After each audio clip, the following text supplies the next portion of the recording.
ചോദിച്ചതിന് ശേഷമാണോ ഈ 3 മണിക്കൂർ 4 മണിക്കൂർ റിസർച്ച് എക്സ്റ്റെൻഡ് ചെയ്യേണ്ടത്? ഇതാണ് ഞങ്ങളുടെ വേദന. കാരണം കടലിൽ കിടക്കും തോറും ഞങ്ങളുടെ മനോവികാരം എന്ന് പറയുന്നത് അപ്പനവിടെ ഉണ്ട്, അപ്പൻ എവിടെയോ ഉണ്ട്, രക്ഷപ്പെടുത്തണം എന്നുള്ളതാണ്. ഇന്ന് വരെയും ഇതിന്റെ ഒരു കൃത്യമായിട്ടുള്ള ഒരു SOP ഇല്ല. ഇന്ന് വരെയും ഇതിന് കൃത്യമായിട്ടൊരു SOP ഇല്ല. അതായത് ജനറൽ SOP എടുത്ത് കടലിലെ രക്ഷാപ്രവർത്തനത്തിന് ഉപയോഗിച്ചാൽ എങ്ങനെ ശരിയാകും? കടലും കരയും വ്യത്യസ്തമാണ്. എന്തുകൊണ്ട് അത് ഇത്രയും കാലമായിട്ട് ഡെവലപ്പ് ആക്കിയില്ല? ഇത് സിസ്റ്റത്തിന്റെ പിഴവാണ് പറയുന്നത്. ഒരു സർക്കാരിനെ ബ്ലെയിം ചെയ്യുന്നില്ല, ഇത് ഇത്രയും നാളത്തെ സിസ്റ്റത്തിന്റെ പിഴവിനെയാണ് പറയുന്നത്. ഇനി നാളെ ഇതിന്റെ പേരിൽ ഒരു ജീവനും കടലിൽ പോകാൻ പാടില്ല.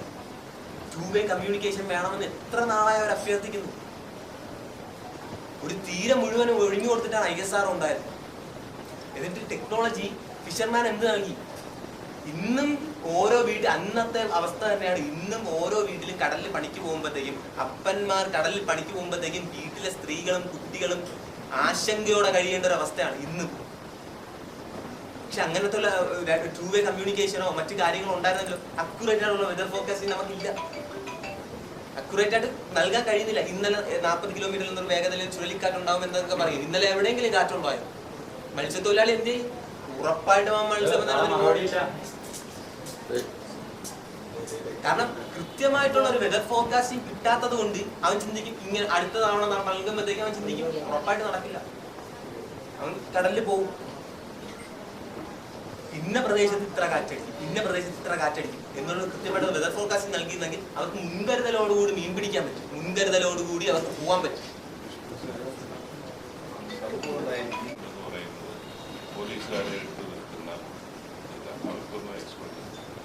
മത്സ്യത്തൊഴിലാളികളെ ചേർത്തുകൊണ്ടുള്ള ഒരു റെസ്ക്യൂ ഓപ്പറേഷൻ ഇപ്പോഴേ നമ്മൾ പ്ലാൻ ചെയ്യും.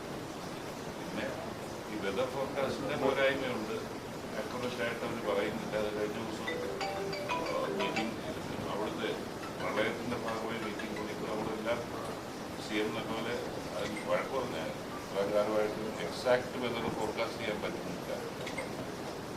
ആ സംസ്ഥാനങ്ങളെ കുറിച്ച് നമുക്ക് തീർച്ചയായിട്ടും നിങ്ങൾ പറഞ്ഞതെല്ലാം ശരിയാണ്. SOP ഇല്ലാത്തതാണ് എൻ്റെ പ്രശ്നം. അപ്പോൾ അവിടെ നിന്ന് കണക്ട് ചെയ്തിട്ടുള്ള ഒരു സെർച്ച് ഊർജിതമാക്കണം എന്ന് ഞങ്ങൾ പ്രത്യേകം റിക്വസ്റ്റ് ചെയ്തിട്ടുണ്ട്. അവിടെ നിന്ന് രാമേശ്വരത്ത് നിന്ന് കിട്ടിയത്. അപ്പോൾ ഞങ്ങൾക്ക് പ്രതീക്ഷകൾ ഇപ്പോഴും ഉണ്ട്, ഉറപ്പായിട്ടും ഉണ്ട്. അപ്പം തിരിച്ചു വരുമെന്ന് തന്നെ വിശ്വസിക്കുന്നു. അതുകൊണ്ട് ഉറപ്പായിട്ടും തമിഴ്നാട് ഭാഗത്തോട്ടൊക്കെ ഒരു കാര്യമായിട്ടുള്ള അന്വേഷണം നടത്തണം.